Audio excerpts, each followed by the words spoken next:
Hello everybody and welcome to today's Watt Club online event. My name is Adam Gillis and I'm the Alumni Engagement Manager at Heriot-Watt University.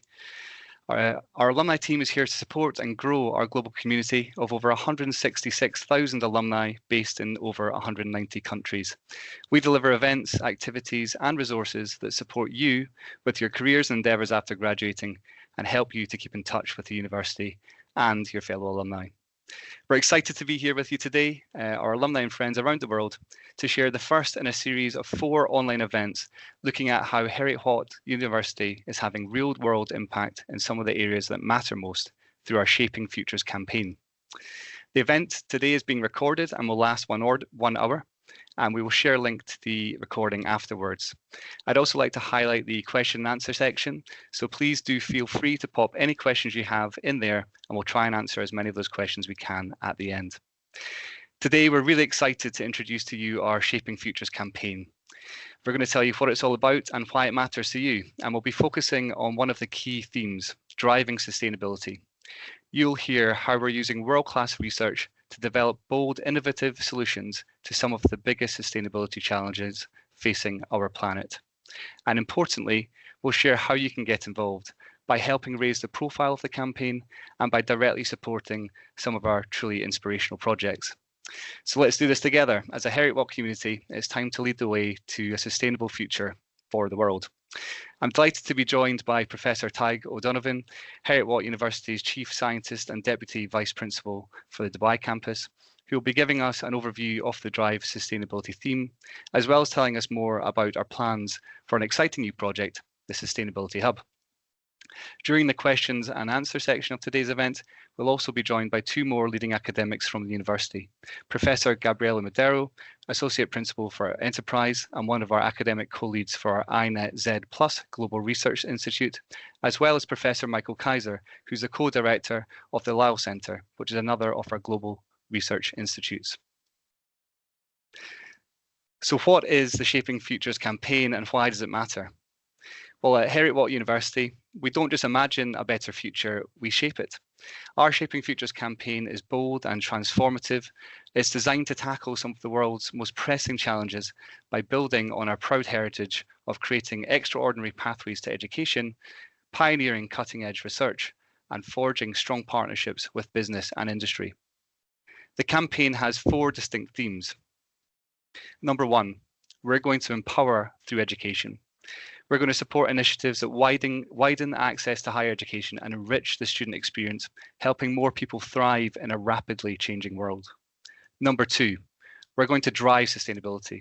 We're going to do this through investing in cutting-edge research to address environmental issues, including energy transition and sustainable industry practices. Number 3, we're going to transform healthcare, and we're going to do this through expanding our growing expertise across technologies to develop market-ready solutions that address critical health challenges, support global healthcare systems, and deliver social impact. And number 4, we're going to continue to innovate with business and industry to ensure that Heriot-Watt remains in lockstep with industry on the front line of innovation, shaping global discourse around best practices and preparing our students for purposeful careers. As alumni, you're a vital part of Heriot-Watt's legacy. And this is a legacy built on the collective strength of our global community. With our international campuses, our dynamic alumni network, and our strong partnerships with business and industry, we are working together to make education more inclusive, to tackle climate change, to advance healthcare, and to transform industries. By playing your part in the Shaping Futures campaign, you can help ensure that future generations inherit a safer, healthier, and more sustainable world. So today we're going to focus on the theme of Drive Sustainability, and we're going to showcase some examples of how your university is making a difference. I'd like to pass now to Professor Tig O'Donovan, the university's Chief Scientist, to tell us more about this theme and the exciting plans we have for the Sustainability Hub. Over to you, Tig. Thank you, Adam, and hello, everybody. I'm delighted to have the opportunity to speak with you today about some of the good work that we're doing across the university, across its campuses, schools, research institutions, and across our own estate. And that's really leading one of the biggest challenges that we have today, which is of global sustainability. So if we could, I have a few slides to share with you. And if we go to my first one, I want to set this into the context of some of the work that we've already done as an institution. You may already be aware of our 10 commitments on global environmental sustainability set out by Professor Mercedes Morata-Wehler.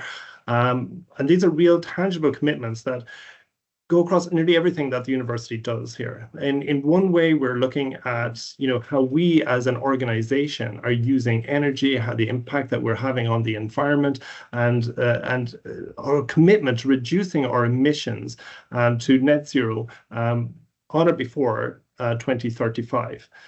But we're also appraised as an institution where we have the best way of having an impact might be through educating people, demonstrating to the world what can be done.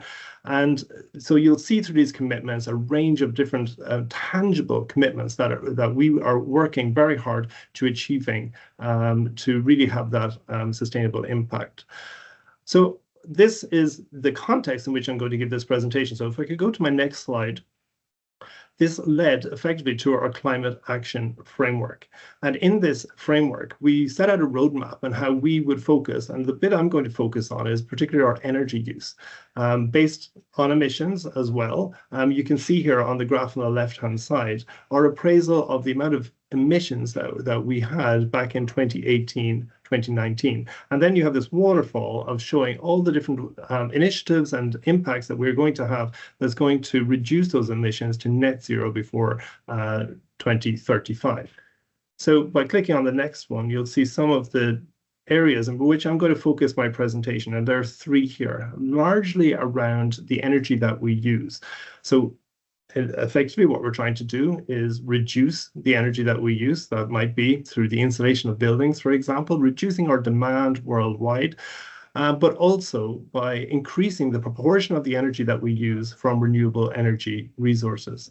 We are also attached to an ever-greening grid in Scotland in particular. So if I was to click forward one more, on the left-hand side, there is a lot of progress being made in Scotland in particular, where the grid is greening. So by being connected to and playing our part as part of Scotland, we're benefiting from that as well. And our commitment in those 10 commitments is not just to look inside, but also to look at what we can do outside of the university as part of that grid. So by clicking forward one more, we'll see some of the ambitions that we can work on together.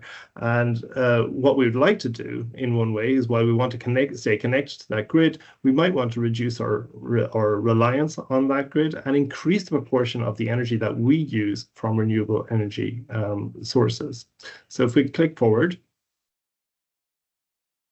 well, this is our climate action framework. Again, I'm setting this more in the context of what you may already be aware of. This is our climate action framework that addresses all scope 1, 2, and 3 emissions, which are not just our primary energy and use, but also looking at things from, say, logistical supply chains and where we source the materials that we use on a day-to-day basis. By clicking forward one more, we'll see the areas where I'm focusing here. Particularly, I'll be looking at the estates and the energy that we use. And we use about 100 gigawatt hours across our campuses from Orkney to Malaysia on an annual basis. Clicking forward one more.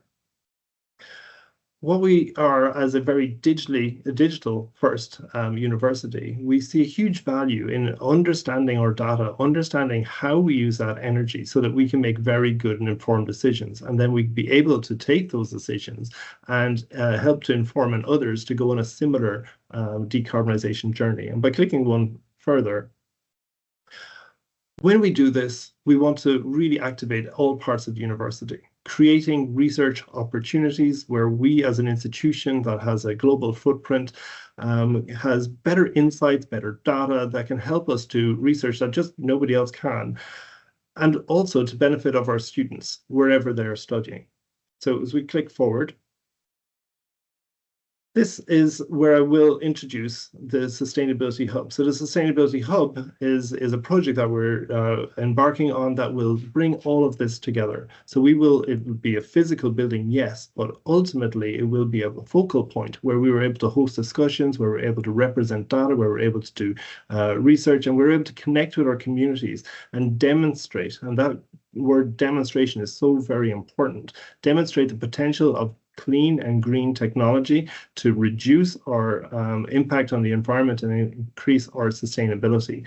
This focal point in the university, which will be a physical building, but also a digital interface that you could access wherever you are in the world, is what we're working on today. So if we go forward one more.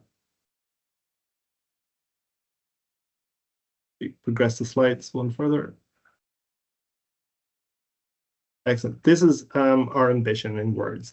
It basically is to create an exemplar campus energy system. So we are already really a testbed for how others need to be able to decarbonize. So as a mixed utility campus, particularly now I'm thinking about Scotland and Edinburgh first, but then I'll expand that out.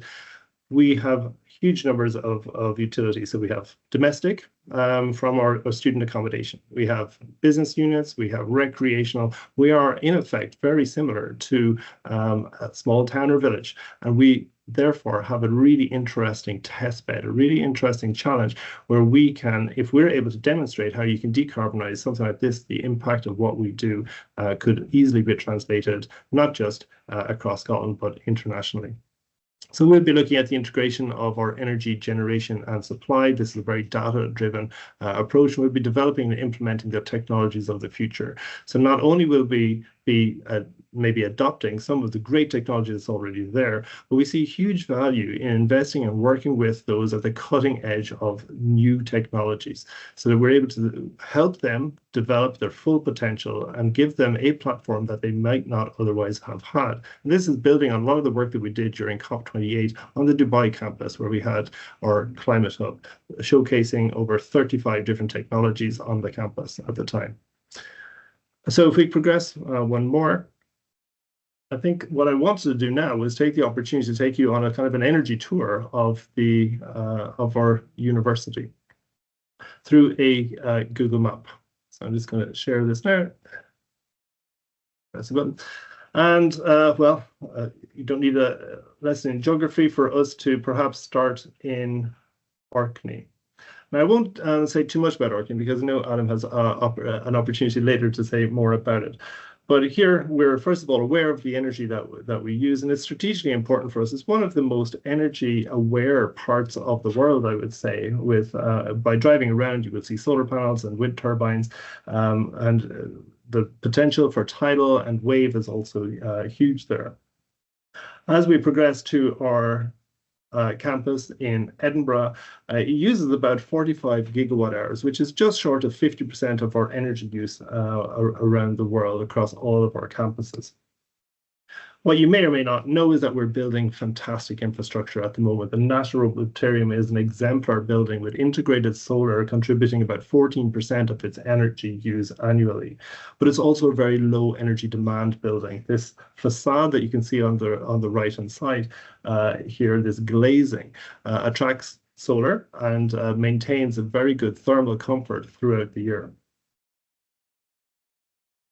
We have renewable energy test sites where we're able to develop new tech, and this is something that complements our renewable energy test site in Edinburgh as well. And our grid building also has integrated solar. So we're generating a lot of energy. We have we have weather data that's able to help us predict the performance of these energy systems and integrate it effectively towards the demand that we have. The Lisle Centre and here also has integrated solar, and we have great plans for scaling some ground-mounted solar from 1.5 to potentially 5 gigawatts installed capacity here on the south corner of our Riccarton campus. And as you can see, adjacent to that, we also have recently refurbished some of our student accommodation here by integrating solar with thermal heat pumps, better energy management system, and generally upgrading the material of the building. So we've reduced its energy impact by about 80%, 80%. Our plans are for this sustainability hub, which would be in a very centralized part of the university, an iconic building that, as I said, would host that discussion, but also host all the data, a place where we could see and understand better how these cutting edge technologies can work to reduce our energy use overall, and how sustainable practices can be put into place to reduce the demand for energy. A little known secret is in the Scottish Borders, where we have one of our largest renewable energy resources, where we're taking heat from waste. A significant amount of our renewable energy is sourced here on the Scottish Borders. And for completeness, we'll show how we are working particularly with solar on the campus in Dubai. Also a LEED Gold building, so a very high spec building that has already minimized its energy demand. We have been able to integrate more solar into it, which is also a laboratory. So we're able to work with companies to develop the cutting edge solar technology, and we're integrating it into the building, where we're taking a lot of our utilities now off the DEWA grid, that's the energy grid of Dubai. And finally, for completeness, here in Malaysia, we have a fantastic building, the first green roof building in Malaysia. It has a huge amount of passive technology that is great at maintaining thermal comfort, but also at harnessing what is a precious commodity of water as well. So I'll stop sharing my our journey there. I hope you've had an opportunity to recognize some of our work or some of our campuses, and I'll go back to some slides, if we could share those again, to introduce more to you the plans we have for the Sustainability Hub. I hope you're getting an appreciation right now for how uniquely positioned we are to be able to address some of the challenges that the world has. So here is our campus in Edinburgh as a map, and if we progress forward a couple of slides, it'll give you some sense of the kind of mixed utility that we have here, from laboratory and workspaces. Nearly every building that we have seen, including the James Watt, as you can see here, we have a great appreciation, a survey of how the space is used, how often it's used, how many people are using it, where the energy is going in terms of lighting or heating. And it is the beginnings of a fantastic model that will give us huge insights into how we use our energy currently, but also how initiatives that we take might have the greatest impact. So progressing forward, one is Orium, and again, this is just another oversight, and I hope you're getting the sense here that not only do we have the equivalent of a small town in Scotland, but we also have insights across the world, from the tropics in Malaysia to the dry desert heat of Dubai. We're able to understand better how energy systems work in those parts of the world and be a demonstrator international campus that can host and develop emerging technology that will be our solution towards energy decarbonization. So to progress again. So to focus now a little bit on the Sustainability Hub, it is quite an interesting looking building. It's quite a small building. It is really just there at a very important nexus of the university that will help to build community. While it has a building, and I think there's some more pictures to follow on the next slide, you get a sense of how the building itself will be used to host the discussion in different formats, and progress again. And the data. So the data that we have is very live, and we're able to tap into data sources from across the university, whether that is weather data or energy generation data or storage. This building will host that in a very immersive environment, and creating a platform where those who want to showcase great technology it'll be a perfect platform for that. And I hope we get the opportunity to hear from Gabby later on how Kinotech itself, the very low energy or low carbon block, would be used as part of the materials used to build our building in the future. So progressing forward again. some nice images that give you a sense of how we would be able to, in this case, integrate renewable energy systems. As you can see, some solar on the roof. So the building itself would be net zero, but also net zero impact through the materials that I would use. And one more. The ambition here, of course, is to ensure that we're able to connect, that we're able to demonstrate to the world how decarbonization is possible. The best way of doing that, obviously, is to be able to connect with communities, and those communities will be local, international, those who are involved in policy as well as industry, so that they can see Heriot-Watt University as the ideal partner to develop new technology and to maximize the impact towards a more sustainable future. And one more. These are some of the ways in which you might want to get involved. Maybe you're working with companies that are emerging tech, or you have renewable energy systems. We're really keen to engage and partner to find ways of eking out those wide variety of renewable energy technologies and see the role that it might play towards the decarbonization of our energy on campus, and then translate that beyond our global boundaries to see how you can maximize impact. Thank you very much for your time, and I'm happy to later in this session take any questions from you. I'll hand back to Adam. Thank you.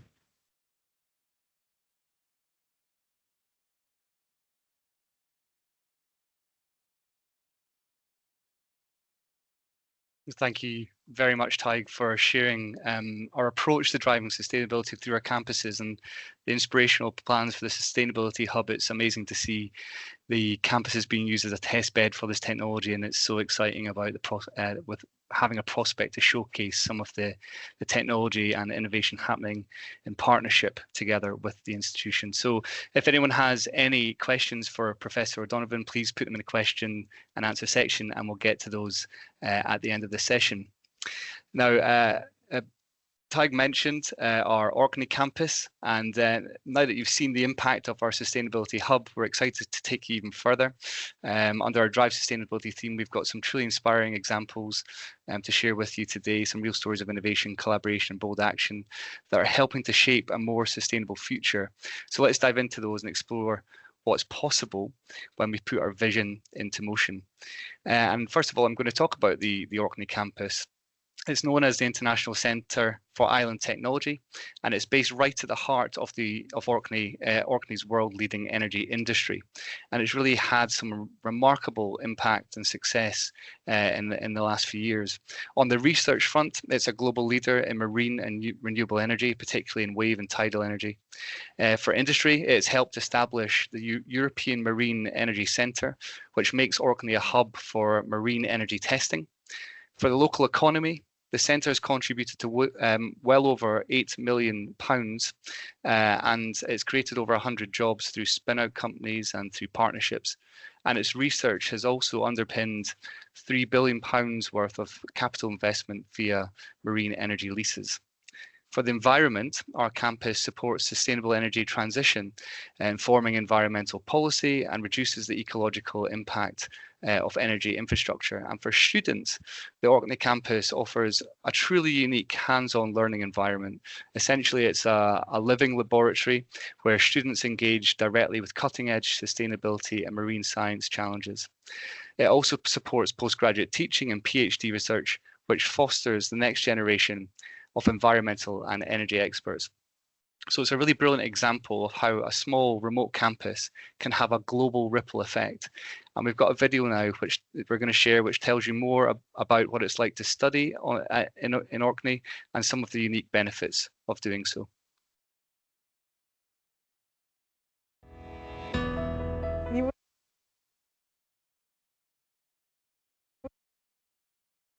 We'll leave here really with a fantastic overview of the offshore renewable industry and a skill set that will provide you for your future in renewables, wherever you end up.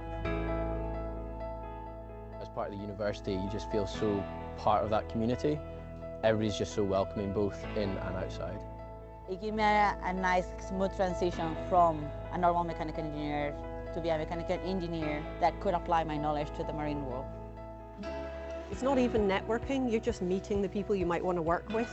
It's a really great way of getting into the industry here. Heriot-Watt's Orkney campus, ICIT, based here in the town of Stromness, offers unrivaled links to the renewable and environmental sectors. The learning opportunities that you get by coming to Orkney and the network of connections that you have is literally global. Perhaps because we are a small island that has always been linked historically with other parts of the world. That approach of globalness is something that's been key to ICIT's success, and as a company, Aquaterra has kind of followed on that tradition. Having graduates on our doorstep with training in relevant experience is great for us. It allows us to maintain our presence within Orkney. The fact that they've got training within topics that are directly relevant to our area of work means they've got a head start when we employ a graduate. Orkney's a very much kind of hands-on place in terms of what we're doing here with the technology. You can see it as you walk around, you can see it all across the islands. We really get stuck into that. There's engineering applications, there's stuff in consenting, performance assessment, a whole range of different jobs that all go around that. And it's quite direct in Orkney in terms of the relationship between the R&D, the emerging low carbon technologies, and then the jobs that come off the back end of that. The employers frequently take students out for just day trips to give them an idea of what there is available both within Orkney and just within the wider energy sector. And I found that really useful when helping to decide what I wanted to be going on to do. It's really helpful being surrounded by the world leaders in the technology that I really wanted to study. You know, we've got the top of the industry in the tidal and wave worldwide here. So being able to just come and knock on the door and speak to them is super inspiring, super helpful. Everyone's been really friendly. They're all really keen to help you out on your journey. I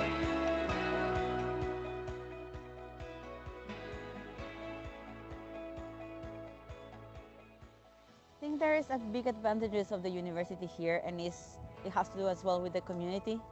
When you are in university, you sometimes are a completely isolated body. You know, you're a university and you know there are companies out there that you want to work, but you never really interact with them. And here is not the case. You're like, you know, you run into persons at your lunch break on university. Maybe you play hockey, you play volleyball with someone else that works in the field related. So you start getting really involved into the whole world really fast.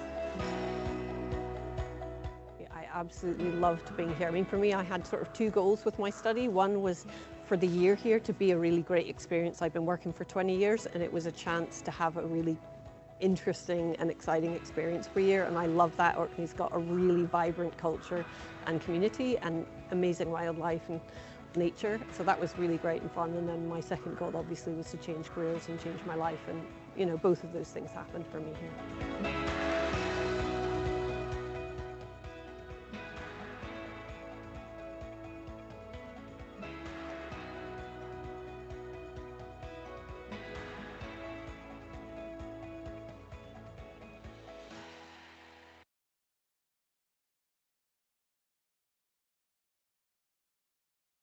So I hope that video gave you an insight as to what it's like to be a student in Orkney and the special opportunities that affords you in terms of connection with the industry and building your professional network as well.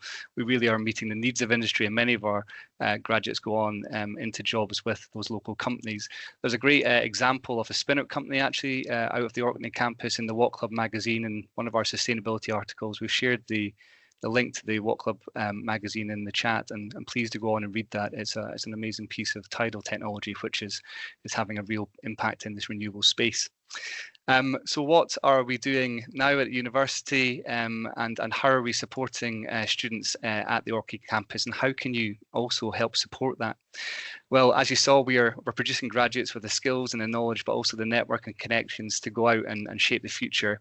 And we want to build on this, build this talent for the future. We want to attract the best students from around the world to Orkney, regardless of their background, equipping them with the skills to solve global challenges and contribute to global problems. So to do this, we're calling on our supporters and our alumni to help us enhance scholarship program that already exists, which is called the Future Shapers Scholarship Program. And this is a scholarship program that the university has already invested in.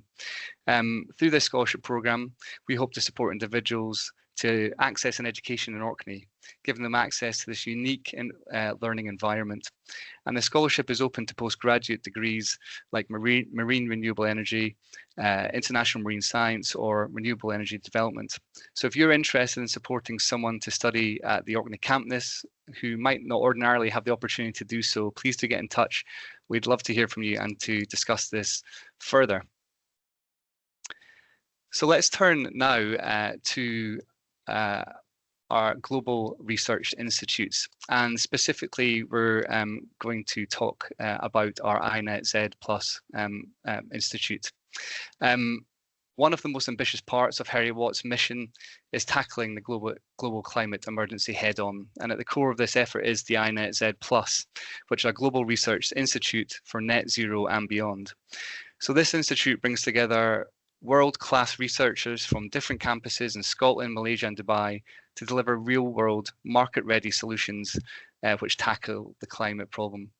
By uniting our academic expertise with the power of collaboration across communities, governments and industry, we're driving innovation in areas like green hydrogen, geoenergy, nature-based solutions, and a decarbonisation of transport, construction and logistics, just to mention a few examples. So our campuses, as Tig mentioned, are becoming living labs, interactive, accessible test beds where bold ideas are being turned into truly impactful action. So we've got a short video now to share, which will give you an overview of our INET-Z Global Research Institute.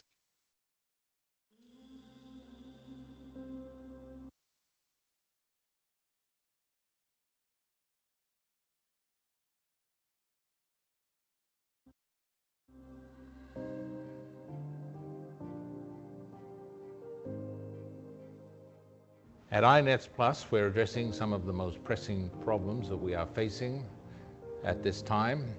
And we're doing this by bringing people together from many different disciplines to effect real change. INET Plus is the Global Research Institute for achieving net zero and beyond. That's what the plus indicates. We're very passionate about the plus because obviously it's an important goal to reach net zero greenhouse emissions, but we also need to get to net negative. More than ever, we need solutions, and we need innovative solutions to deliver net zero, to deliver resource efficiency, to deliver a more sustainable future. A Net Zero Global Research Institute is vital right now. We're already producing critical research and we're just starting. Businesses and policymakers need actionable solutions. Solving big global challenges like our climate emergency needs academia, industry and government to come together to deliver practical and actionable solutions.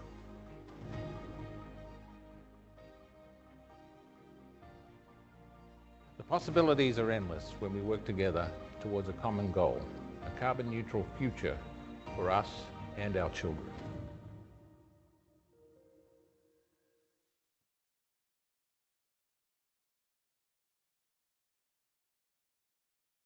So hopefully you get a flavour of the kind of work that we're delivering through our INET-Z Plus Global Research Institute. And if you're interested in any of the research that's happening at the university, please do get in touch with us. We'll be very happy to connect you in with the areas that you're interested in. So what's next for the INET-Z GRI, and what are some of the areas that we're looking to drive forward to really push the issue of achieving net zero and beyond? Well, we've got a couple of initiatives here that we're going to tell you about today. There are many more, but first of all, we'd like to invite you to consider supporting what would be our first professorial chair in building materials recovery and deconstruction. And a gift to the university here would help us fund a leading academic position, which will galvanise pioneering research, industry collaboration, and future talent to redefine how we will disassemble and reuse buildings, reduce emissions, and conserve vital resources. This role, we believe, can really shape policy, can shift practices, and can empower change makers, and will build a legacy of regeneration, resilience, and meaningful change for generations to come. So if you're interested in supporting the professorial chair or making a transformational gift that might make this happen, please do speak to us. We'd love to have someone within the university who can really drive this forward. Another initiative at the iNetZ Plus GRI is something quite interesting, which involves students. So we'd like to invite your support to help launch a dynamic student initiative for the next academic year, which will support undergraduate and MSc students, and it will give them the opportunity to participate directly in real-world research across the full spectrum of net zero and regenerative solutions. So this initiative will remove some of the financial barriers for talented students, which will allow them to work alongside and learn from experts and collaborate with industry leaders, and to graduate with the skills and expertise that will equip them to lead the net zero transition. At this core, this initiative is really about connecting our students more closely with our research and giving them the real life working experience so they're equipped to hit the ground running and to make a real difference in this area. So those are just a couple of examples of how we're driving forward the net zero issue. And if you're interested in hearing about those, we'd love to discuss those further with you. Next, we're going to turn to another of our global research institutes, which is the Lyle Centre. The Lyle Centre is a beacon of interdisciplinary excellence and is one of our global research institutes, as I mentioned. So it brings together world-leading expertise in cutting-edge technology to address global challenges that are confronting the planet, nature, and people within it, and while advancing understanding of earth and marine sciences. One really powerful example of its work is on plastic pollution in Vietnam. In Vietnam, there's been rapid development, and this has led to growing environmental crisis in the region. Our researchers are partnering locally in Vietnam to quantify the problem and to drive solutions. And we've got a video here that shows you a little bit more about how we're doing that.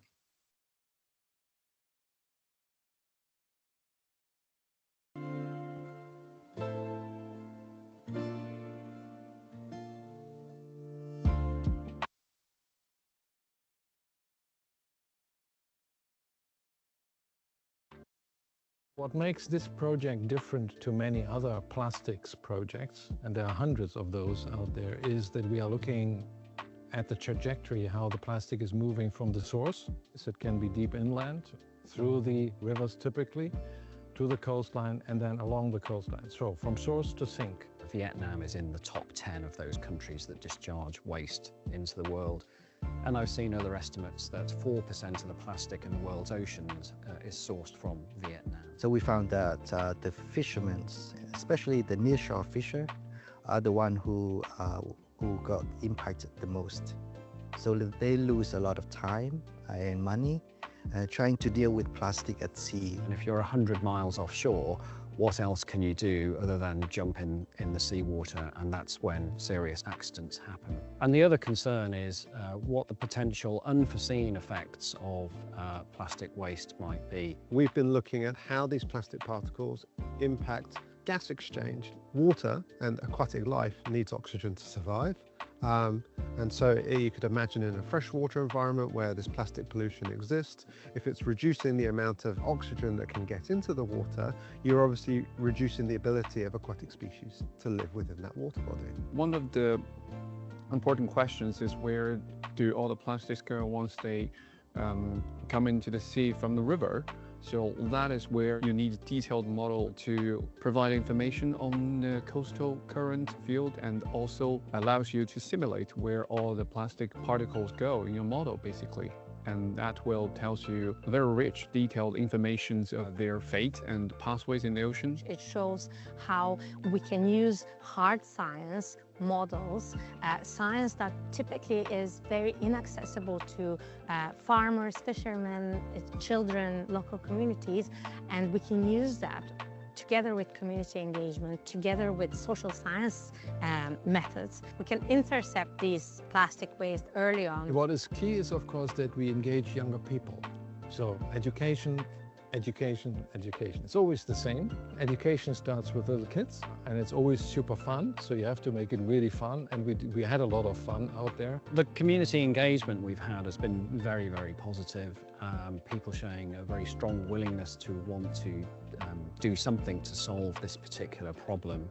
And we've had extremely good engagement at the government level as well. So I think this is an excellent model of a research project which has potential to inform how we make policy in future. And I'm excited to see how the outcomes from this project can go on to lead to action in how we deal with the challenge of plastic pollution, which is serious around the whole world and including here in Vietnam. Using a strong empirical evidence base for the development of policies and regulation in the future is really, really important. So I think it's critical that we have follow-on projects that work on gathering the data that's needed to incentivize policy change. So I think for us, looking forward to the future, we would hope very much to continue our collaborative research with the Vietnamese team. I think, though, in the future we might want to look at solutions such as nature-based solutions using natural systems and organisms like filter feeding bivalves. But we think, need to turn our attention to trying to understand what the potential health consequences of these microplastics may be for people who come into contact with them.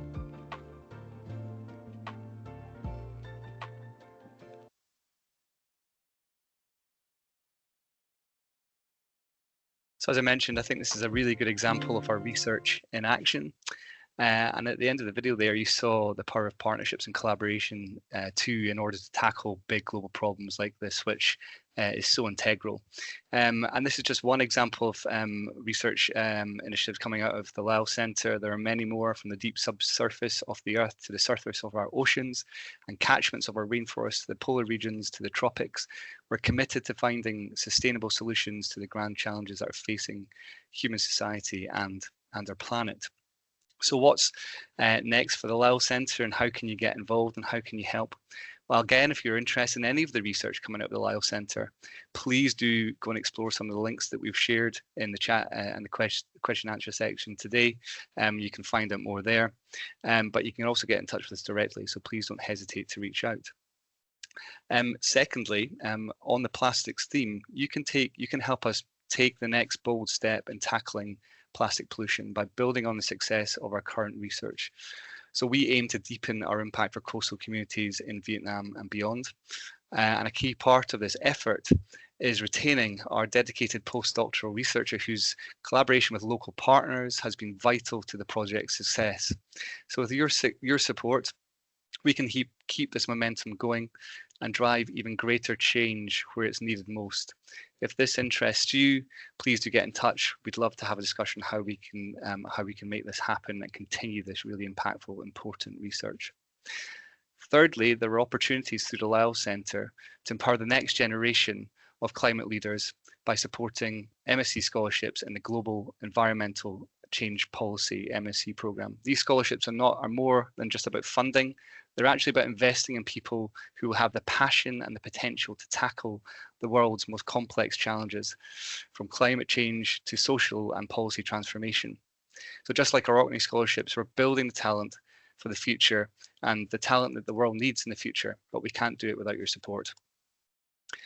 Beyond the options for financial support, we want to ask everyone today to engage with our Shaping Futures campaign. As alumni, you truly are advocates for your university.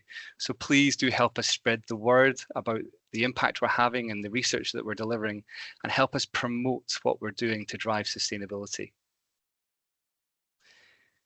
Okay, at this stage, I think we'll move to the question and answer section, and I'd like to welcome back Professor Tygo Donovan and introduce Professor Gabriela Madero and Professor Michael Kaiser, who are respective leads of the GRIs that I mentioned before. So thank you all for joining us, and I think we're going to pull you up all up onto the screen. There you are. It's good to have you all here. Thank you so much. And we've had some questions coming through into the chat, but I've got a couple of initial questions for each of you, and then we'll come back to some of the questions in the chat section. So it's a quick one for Tig, actually, and it relates to one of the questions in the chat here, which addresses how we are supporting our students to be more sustainable and to understand sustainability better, no matter where they're studying or which school they're studying in. there's a comment here that we focus in on this in Aegis, but perhaps not on some of the other schools. So I know we've rolled out climate advocacy programs for students within the university, and we're rolling that out for staff, and we've actually got the intention, hopefully in the future, to roll it out for alumni. And these programs, I think, equip our student staff to be more sustainable in their own lives. Could you tell us a little bit more about that and what we're doing at the university to make sure that we are addressing sustainability across our whole student body? Yeah, absolutely. I mean, one of the bigger initiatives, I think, is in the development of a climate advocacy program. The climate advocacy program it's a non-traditional program because it's really about understanding the decisions that we make on a day-to-day basis, that and the proportionate effect that we might have on our environment, helping us to make good decisions, and understanding the difference between, I don't know, taking a bus and taking a car, or the materials that we use, or the consumption patterns that we have. It's all well and good kind of understanding, turn things off or wear a jumper, but understanding the proportionality of that is very important, so that we're not making lots of little decisions that are having not so much impact, and that we're making bigger decisions that are going to have a larger impact. I think there's also an element there about the kind of collective, how you work together to make good decisions as well, and particularly the fact that we have insights across the world. Here in where I am in Dubai, we have a very low energy intensive building that is already using heat pumps, across the UAE. However, the bigger issue is in water. Water and desalination is an energy intensive commodity, very different to other parts of the world. So advocacy is there to prepare those who go through the course, not just to understand more in the decisions they make, but also to advocate for better practices beyond their own decisions. And at some stage, I might try to come back to the EPS question if you want to get to a specific one later, but I might be able to go for now. Thank you, Tig. And I think it's so interesting. Sustainability is such a broad-ranging thing, isn't it? And it takes so many people and individuals on an individual scale, industrial scale, etc., to make a difference. So I think educating our staff and our students a great first step in terms of their own contribution to this, and really getting them to buy into it, as well as going on beyond that and having an impact by doing a degree or getting into some of these industries. So the next question I actually have is for Professor Madero. So we talked about the INETZ GRI, and we looked at sort of some of the overview areas that we're working in, but I wondered if you could give us a specific project under the Global Research Institute that demonstrates our interdisciplinary approach to research and supports the transition to net zero and beyond. Okay, it's hard to give example just one, so I'm gonna try to give you a taste of different things that we've been doing. So we have transit, that is decarbonizing the transport and looking from many different perspectives, from the logistics side of things, but even from the perception of people and how we can incorporate and adopt, and the very apply models that they develop to understand how we really can change the way we have transport and have a sustainable transport for the future. So this is a project that is ongoing, is over 20 million pounds that we are developing, and is really interdisciplinary because it's covering unusual, that you think unusual disciplines to be supporting that, but is essential for the success of such a broad take of research, but apply research, because it's working closely with the industry to develop the models and to be able to implement them. So this is one example. We have another example that we've been working a lot on sustainable construction materials. And this goes from material science and development at that level to policymakers. We work a lot with finance and people in the area of circular finance, how we can have models that can be implemented in terms of the economics and the finance of that. We were working with also with social scientists, because it's not only that we develop something, this is need to be adopted by communities, and how we change this perception of something new, particularly if construction industry that is very traditional. So we put together all these different disciplines to deliver. So this is everything that we do. We're very careful to be putting the key players there that and to make as much positive impact in shorter period, because we need sustainability, we need to deliver net zero, we need to deliver resource efficiency in much shorter time than used to be the usual research. And the Global Research Institute have been developing this way to develop that. I'm going to touch a bit in the first question that was for TAG, that one of the asks for INETS is these internships for undergraduate and master's students to be involved in research projects that are linked with industry during their studies, to have this funding that is going to support them to work and get these hands-on real problems, projects, experience during their studies. And all these projects related to INETS are related to sustainability, and these are going to be open to all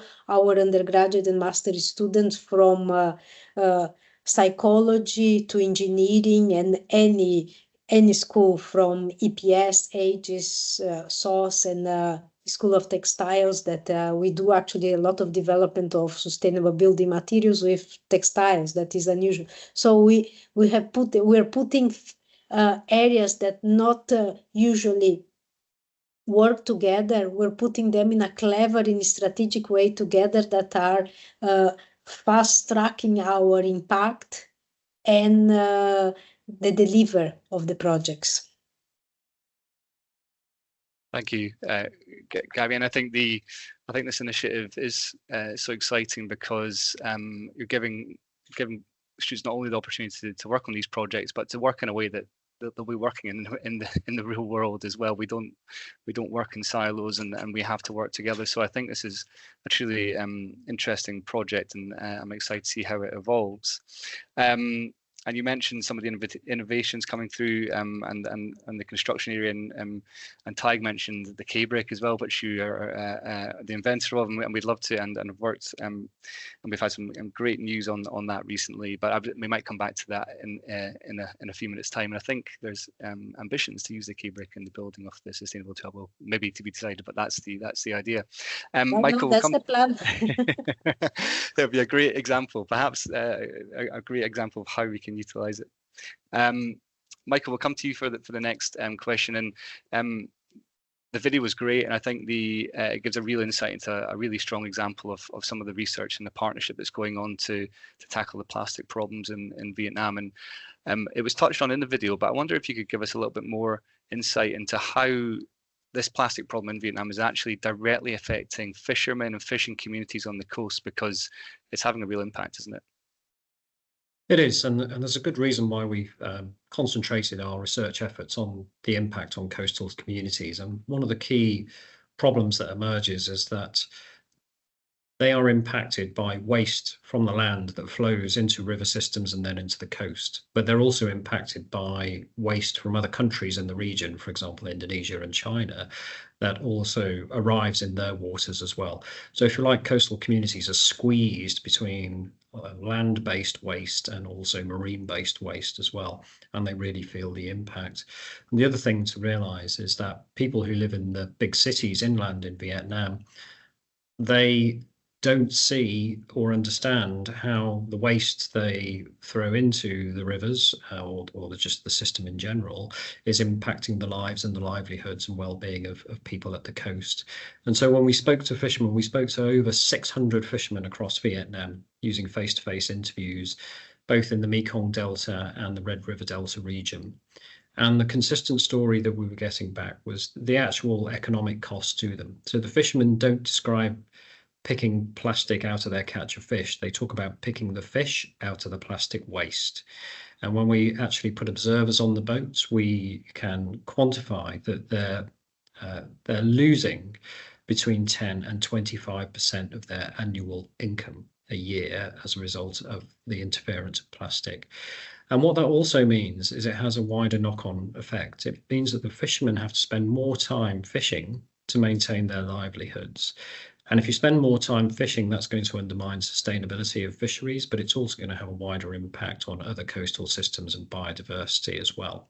So it's a sort of a negative plus a negative plus a negative. Now, if we could solve the plastic waste problem, then we can reverse that and make it a positive, positive, positive. The other thing which really strikes home when you talk to fishermen are some of the really personal tragedies that happen. So you can imagine a boat that's 100 miles offshore. It encounters plastic waste. Its propeller gets clogged up. What does the captain do? He tells a crewman to jump over the side and disentangle the propeller. And the stories of people who've been sucked into propellers, lost limbs, even been killed as a result of that are really quite horrifying. So there's a much wider societal personal cost of plastic waste and doing nothing about it. And the other thing that really came forward was that fishermen want to contribute to this, but there need to be the right policies and incentives to get fishermen to return plastic waste to the shore, not to throw it back in the sea, but they would need to be compensated to do that. So this is a real excellent sort of opportunity to use financial incentives to actually help reduce the impact of plastic waste. Thank you for sharing that. And I think that there's a lot of research and a lot of press out there around the plastics problem, but I think it's really, it hits home when you hear some of the stories of the research, the stories through your research that you've just shared there, and the human impact of some of that as well. I've got a couple of questions here in the chat, and I'm going to start to direct those to you. I think we've got a couple of minutes left to answer those. Just really quickly, there's one here, an alum of the Galashiels campus who's keen to understand what measures the textiles side of things are taken in terms of sustainability. Well, there's a good article actually within the Watt Club magazine, so I'd encourage you to read that, and it showcases some of that activity at the school, but also some of the case studies of students who are coming through the school and doing interesting things with sustainable materials for textiles. So that article is called Design for Sustainability. So I'd encourage you to have a look at that, and it's in the chat. Some questions on the scholarships as well. I'm here, and we are here as a team to field some of those questions. So if you've got any interest in either side of those scholarships, either maybe potentially applying for one or potentially supporting one, please let us know. The scholarship program that we mentioned earlier is an existing scholarship program. What we're looking to do is to enhance and expand that program. Initially that was for UK students only. If we get the support we need, we'd like to expand that to international students, so we'll see how that goes. Okay, there are some other questions in the chat here. There was one that I picked up that said, is sustainability only possible if we accept that degrowth as an approach? Now this is maybe opening a huge can of worms, but who should I take that one to? Should we go to Tag initially and then open it up to Yeah, I saw that in the chat, and I could have written chapter and verse. That we don't accept that is our starting position. We're talking about shaping the future here, and that means working with people and all those human factors that go along with that. Now, does that mean that we will ignore the impact that individuals have on the world? And no, of course, people need to make more sustainable choices. But if you want to work with people, and we have the global south, and that's maturing, and we do not want, or I don't think that we can aim to have less economic growth. We're going to accept that and then work with it. Another one that we need to work on here is that green and clean technology is an emerging technology. It's an emerging economic growth initiative, and there's a lot of work going out there at the moment that is showing how investable green and clean technology is, because it's a commodity that is now desired, and countries across the world have made commitments to green their own economies. So there's definite market opportunity. So no, our job is to work to ensure that we can have continued responsible economic growth in a sustainable way. I'm sure I'm sure Michael and Gabby might have something to say there too.